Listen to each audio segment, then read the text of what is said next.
Welcome to Stereochemistry Part 2. In Part 1, we have discussed the basics of stereochemistry, how it has evolved from the 16th century.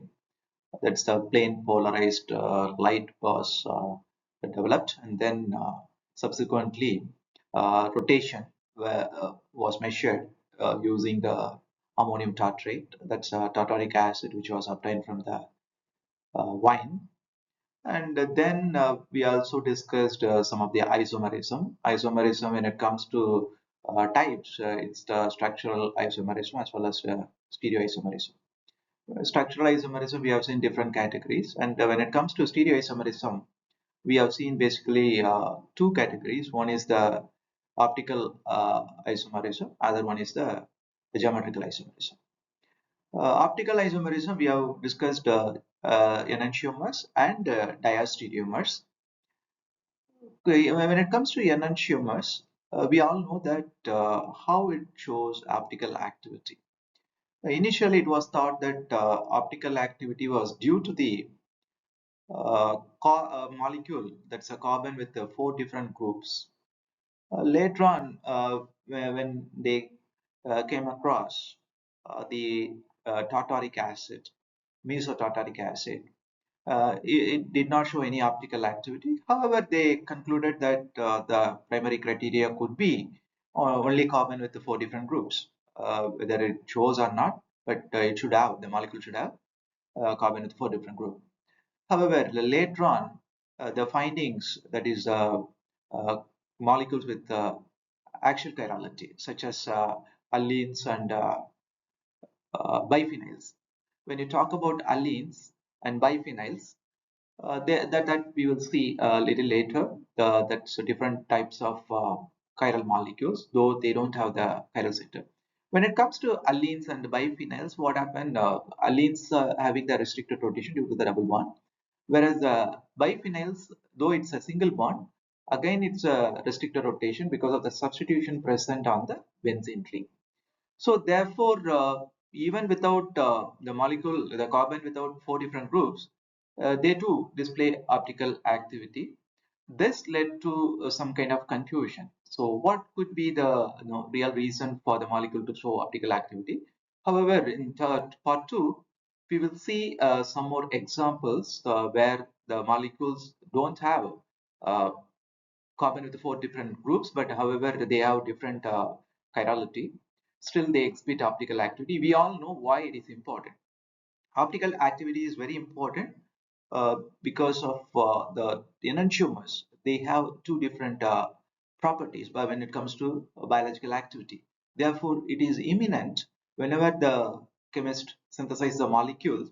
If the molecule has chirality, then therefore they have to separate them into two different enantiomers before they go for the biological activity. The thalidomide incident, which we have seen, it was found to be very tragic. That's in the late 1950s after the Second World War. So therefore, it is inevitable. Anyone who synthesizes a chiral molecule, they have to separate them into a single enantiomer before they go for the any kind of drug usage.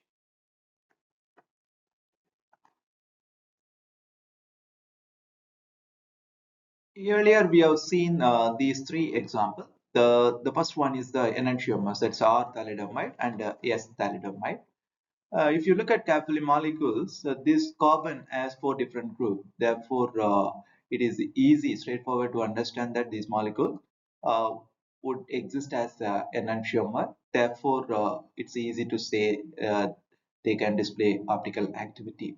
The R and S thalidomide, one is sedative, other one is teratogenic. And earlier they thought this is the only criteria. Molecule, if it has the carbon with the four different groups, is the only criteria to show the optical activity. When they come across next molecule, that is mesotartaric acid, you can see that the mesotartaric acid has two stereogenic center. One is this one, the other one is this. But it did not show any optical activity. The net result was zero. That is due to this particular molecule possessing plane of symmetry. So one of the molecule is equivalent to another of the molecule. What happens? One part is rotating the plane polarized light in this direction, like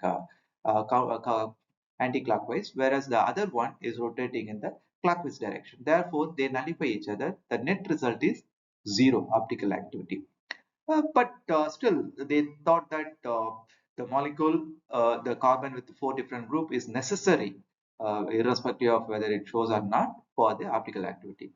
Later on, they came to the thing is that another molecule. It's called biphenyls.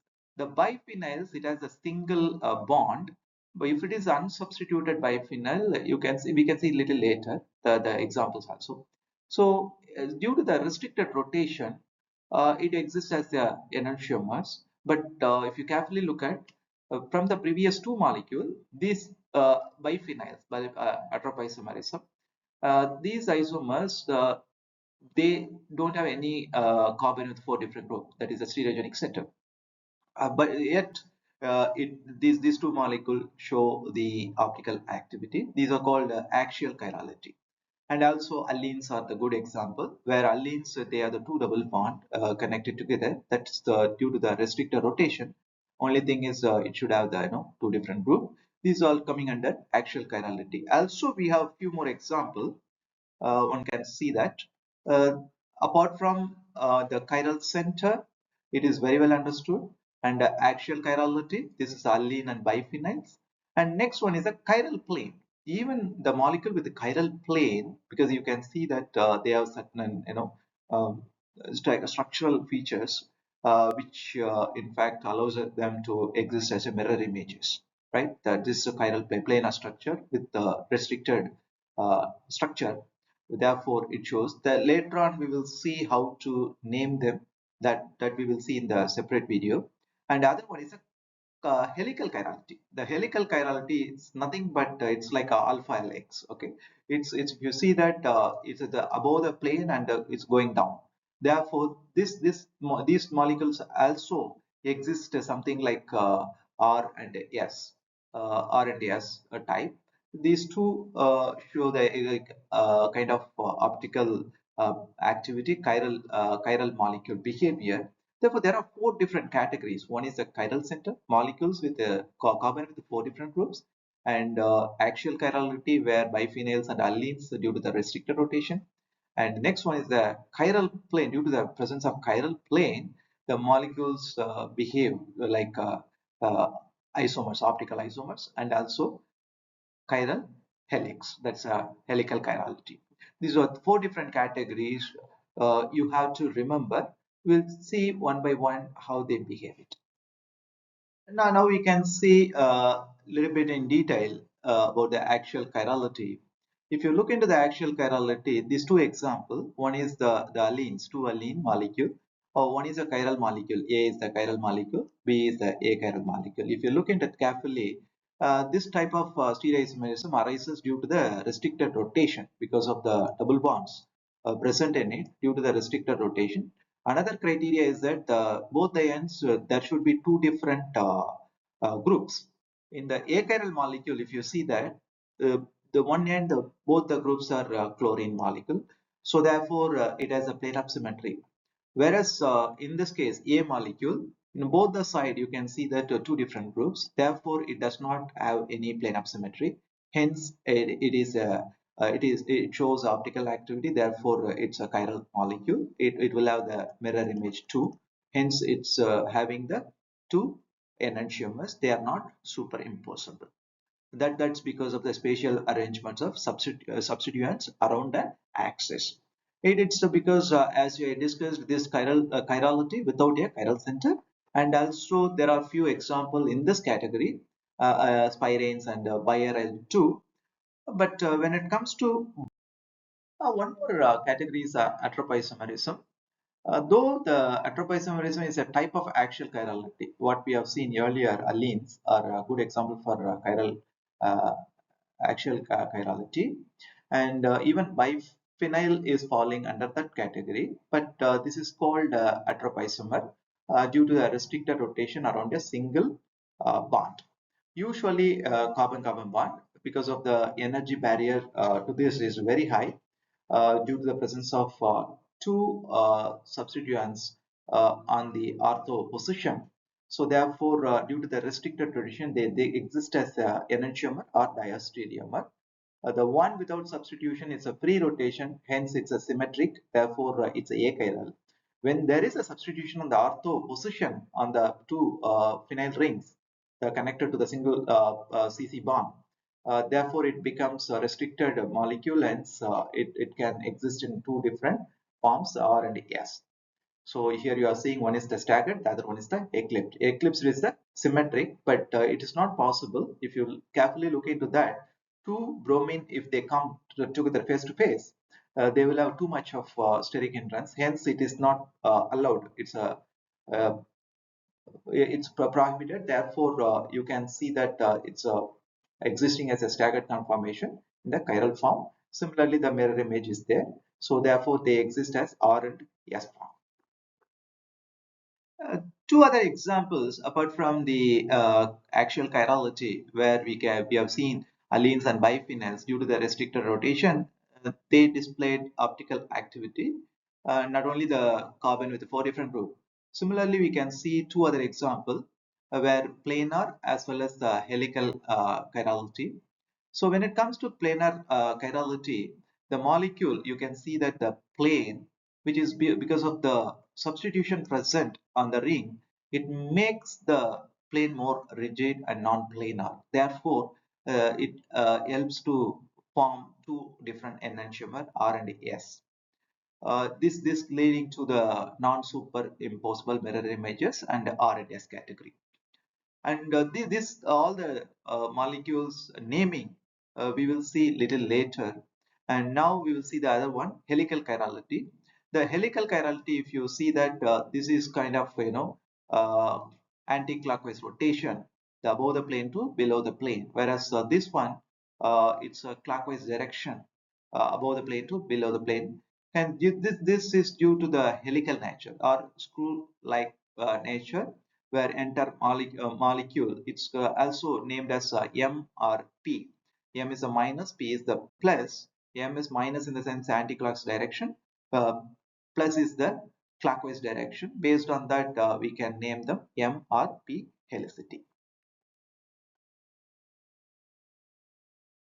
Now we have come to the point uh, where we have seen several examples. Uh, Carbon with the four different groups, that is nothing but chiral center, and also axial chirality such as biphenyls and allenes, and planar chirality due to the rigidity of the plane and kind of non-superimposable image, and also the helical chirality. Helical chirality, that's because of the again it's a kind of axial but still helicity present in that. They all exist as enantiomers. The main thing is, what is the primary criteria for these molecules to show optical activity? Which one would decide them to be optically active or to show the chirality? That's a big question here. The chirality in a molecule is fundamentally related to the absence of certain symmetry elements. That's a primary criteria. Whenever we synthesize any molecule, we have to, in fact, because it's not that there could be an easy way to understand the molecule is chiral or not. First thing is we have to always uh, rule out whether there is any symmetry element present in it. If there is any symmetry element, that we will see little later how many categories are there. A molecule is chiral if it is not superimposable on its mirror image. That's one criteria. In order to do that, the symmetry elements help us determine this identifying feature that would allow such superimposition. So primary criteria is to rule out the symmetry elements. Let's see how many types of symmetry elements we need to check for the particular molecule in case if you have suspicion. Having talked about the symmetry elements, we need to categorize them. Before that, enantiomerism depends on whether a molecule is not superimposable on its mirror image. If it is superimposable, then molecule is optically inactive, achiral. Otherwise, it is optically active if it is not superimposable. The most convenient method, if we want to check superimposability, to determine whether the molecule has any of the following four elements of symmetry. The one is the plane of symmetry, sigma. That's a plane of symmetry. If the molecule has a plane of symmetry, then one can easily rule out the molecule is not chiral. It's an achiral. Center of inversion. Second, we have to uh, check the center of symmetry or center of inversion. Third one is simple or proper axis of symmetry, C sub n. And fourth one is the alternating or improper axis of symmetry, S sub n. These four different symmetry elements one has to apply to any molecule if we have some kind of doubt whether the molecule is optically active or not, because we know it's not that straightforward where carbon with the four different group like a chiral center, or even allene case also we can say that if the both ends two different group, they can show optical activity. When it comes to the planar chirality or helical chirality, is going to be slightly tedious in order to identify whether the molecule is chiral or achiral. So we have to thoroughly check or rule out, in fact, by one checking these four different symmetric elements. First one, let's see the plane of symmetry. A good example, we have earlier seen that mesotartaric acid. If you see the mesotartaric acid, the plane of symmetry is defined as an imaginary plane that divides a molecule in such a way that one of is the mirror image of the other of. A molecule with at least one plane of symmetry can be superimposed on its mirror image, and therefore it can be safely called as a achiral molecule. In this case, you see that this one of the molecule is mirror images of other half. Hence, the one is rotating in the anti-clockwise direction, the other one rotating in the clockwise direction in the mesotartaric acid. Therefore, the net result of the optical rotation would be zero. Hence, it is a kind of optically inactive molecule due to presence of planar symmetry. It's a one of the good example. And the second one, center of inversion. This is a very good example for the molecule is very good example for center of symmetry or center of inversion. Ci, that's a notation one can represent for this kind of example. If you see this molecule, though the carbon with the four different group, once you see that, you may assume the molecule is chiral. However, we have to check first whether the molecule has any kind of plane of symmetry. There is no plane of symmetry because it's one of the molecule is not equivalent to another half. Therefore, that can be safely ruled out. The second, when we go for the center of inversion, that means if you put a point, if you talk about center of symmetry, that's a point within the molecule such that if an atom is joined to it by a straight line, okay, if a straight line where you can see that two carboxylic acid in the midpoint, you take two carboxylic acid are facing in an equal distance, beyond it in the opposite direction meets an equivalent atom, that means two carboxylic acid. Similarly, methyl group and hydrogen group, therefore all of them are having center of inversion. So hence this molecule can be called as a achiral molecule. So this is another example where the molecule, though it is considered to be a carbon with four different groups, but we can say that it's a achiral because of presence of center of inversion. Let us move on to the next example, that is the simple or proper axis of symmetry. So this type of molecule, we need to rule out whether this molecule has any plane of symmetry. If you look into that, the one half of the molecule is not equivalent to another half. Therefore, we can say this particular molecule does not have any plane of symmetry. The next option would be center of inversion. We have to check the next element, say symmetry element, center of inversion. If you just put a point where if you drag to equal distance in the opposite direction, I don't think we have any same group. Therefore, even center of inversion is not present here. And we have to go for the third option, that is a simple or proper axis of symmetry. When you talk about simple or proper axis of symmetry, how can we measure that? An imaginary line passing through the molecule in such a way that when the molecule is rotated about it by an angle of 360 by n rotation, an arrangement indistinguishable from the original one. So if you look into that, you just place it here, you rotate the molecule 180 degree, that's a n is 180 degree.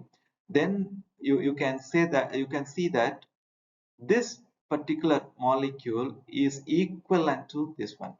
Whatever you see here, it's same image. What you see here, same image you see here. So that the original molecule you obtain just by rotating 180 degree. Therefore, this particular molecule is achiral.